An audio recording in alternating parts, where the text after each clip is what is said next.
Assalamu alaikum. This is our fourth lecture and second on chapter 2.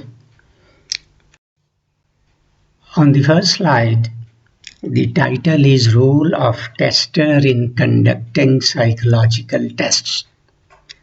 You know, tester is a person who conducts the test. So, on this slide, a list of duties or responsibilities are listed. We will check each one of these one by one. Number one, testers normally go through a suitable training to handle tests. This is very important. In order to be a good tester and a proficient tester, you are ethically bound to go through the entire test material yourself, preferably take the test yourself so that you become aware of all the conditions and difficulties that one comes across while taking a test, so that you remove them for others. So, be fully acquainted and fully aware and knowledgeable about all the aspects of the test, including test administration, scoring, and interpreting the test. So the best is to study the test kit at length and be aware of all the professional and ethical responsibilities for the job of a good tester. Remember, psychology is a profession and you have to mind certain set of ethics. We will cover some of these on this slide. Number 2 point on this slide. Tester is responsible for selection of suitable type of test. It's your responsibility to select a suitable test because you are going to be the tester. So, an unsuitable test administered on a person is certainly is going to be wasteful exercise. So you are responsible, just as a doctor is responsible for selecting and prescribing a particular drug for a particular client. Same is the case. So you are responsible for selection of a test. Further, be familiar with all the testing material and strictly follow procedures of administration, test scoring, and test interpretation. Strictly according to the manual and according to the directions given to the testers by the test author. This is very important. Further, tester is responsible to keep testing material in safe custody. You know, a test is a confidential material. It should not go to such hands who are not trained to handle this material. So, be responsible for the safe custody of the test and you keep it under lock and key. Do not deliver it and do not deliver a copy of the test to other person because that amounts to nearly leaking the test outside to people, which is not safe. Moreover, when you have selected a test and you are going to apply it on a set of clients that you have, then make sure that the testing conditions are suitable, that test takers are seated in a room which is properly lit, it has suitable ventilation and temperature, and they are comfortably seated, and that they are ready and willing to take the test. You may ask a test taker if they are ready before you actually start the test. Next point is maintain confidentiality of test protocols. What are test protocols? Testing material is a confidential material, but the answer sheet of the test taker where responses are recorded is called test protocol. So you are responsible for safe custody and confidentiality of the responses that the test taker has recorded on the test protocols. Do not let anybody, any relative, any friend, or anybody else of the test taker to have a look at those protocols, because a test taker has sort of trusted you, and you have to keep his or her responses on the test protocols as strictly confidential. The third last point on this slide is that before you start a test, develop rapport with the test takers. This is very important. Just as you develop a rapport while starting an interview with somebody so that the other person can trust you and share the real ideas with you. So same way, in a testing session, the test taker should be taken into confidence. You may tell them why you are taking the test and how they are to respond to the test material and so on. And also tell them how this testing experience is useful for them.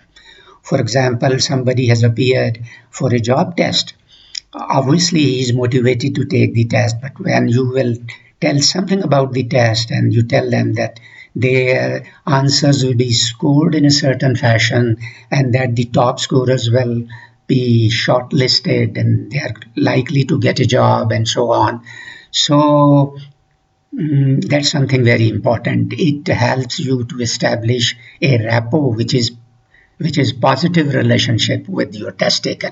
And thereafter, then the test taker like to cooperate with you and they do whatever you ask them to do regarding taking that particular test.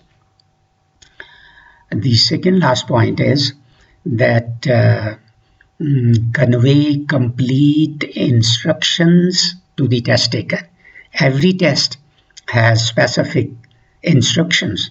Instructions tell the test taker as to how much is the time limit, what will be the nature of questions, and how the test taker is going to record their answers, and so on.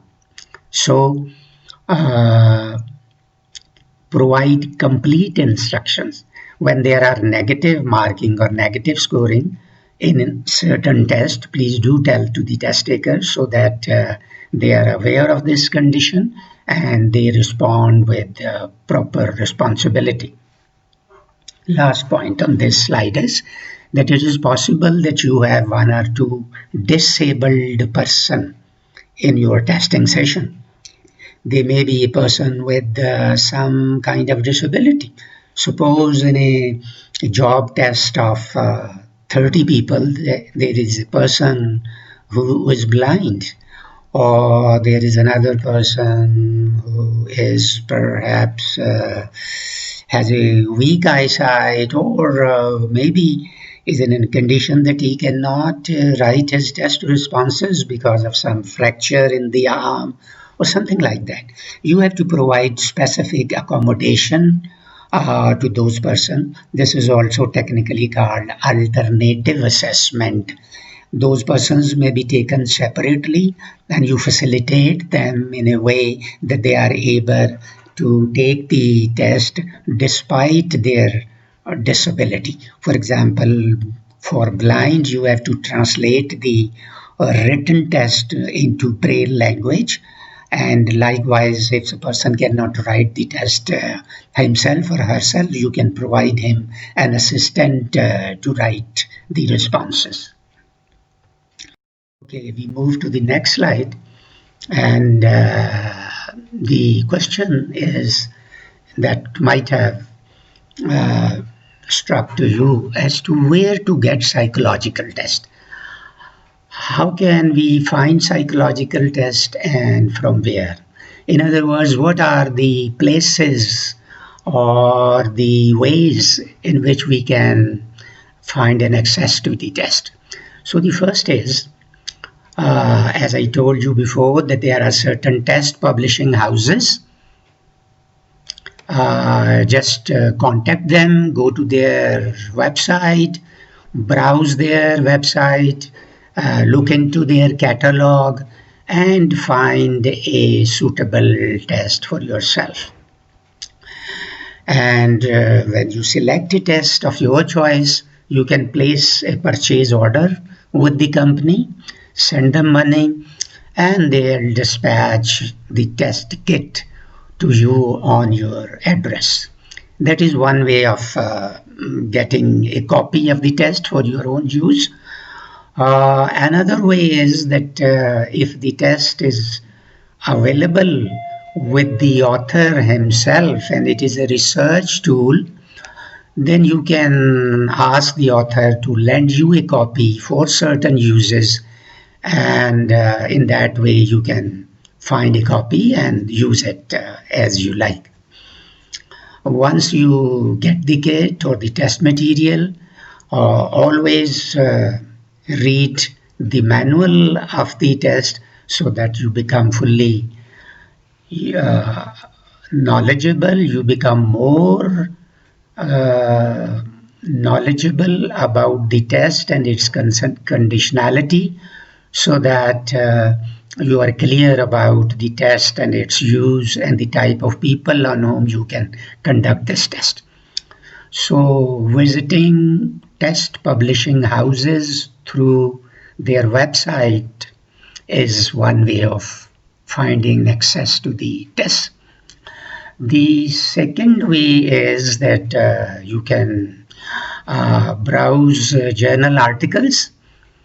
Yes, sometimes the authors publish their test and related knowledge in the shape of a research article, and that article gets published in a journal, and that is another way of finding. Once you find an article and you think it is interesting and you are in need of having that test, then of course you can access the author of the test, because journal articles usually have an email address of the authors. You can contact them and request them to lend you a copy.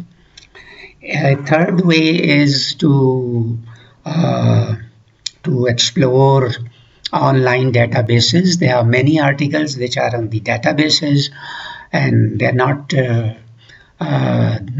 in paper journals. So on databases also you can explore and browse the material or the test of your choice. Last source is Consult MMY. MMY is a mental measurement yearbook. It was published by Oscar Burroughs. You can Google MMY and Oscar Burroughs to find what is this all about. Back in 1940s, Burroughs became interested in testing, and he compiled a whole book about tests and measurement. So for many years, mental measurement yearbook got published every year. Hence the name yearbook. Hence the name yearbook, mental measurement yearbook. But I think so far about 30-40 editions have gone. Now it is published every 4 years. It's a very useful material. You find some professional material, some critical comments, and evaluation of certain tests in that yearbook. So you can make a more professional use of a certain test by consulting MMY yearbook. Several tests are listed there along with their description, and you can consult it and make a choice for a test. So that's all about chapter 2 of your textbook. Here at the end, I sort of request you that video lecture 1, 2, 3, 4 are over. These cover chapter 1 and 2 of your textbook, but you should not relax after having PPTs and video lectures. It is your primary responsibility to read these chapters fully and completely from the soft copy that has been provided to you.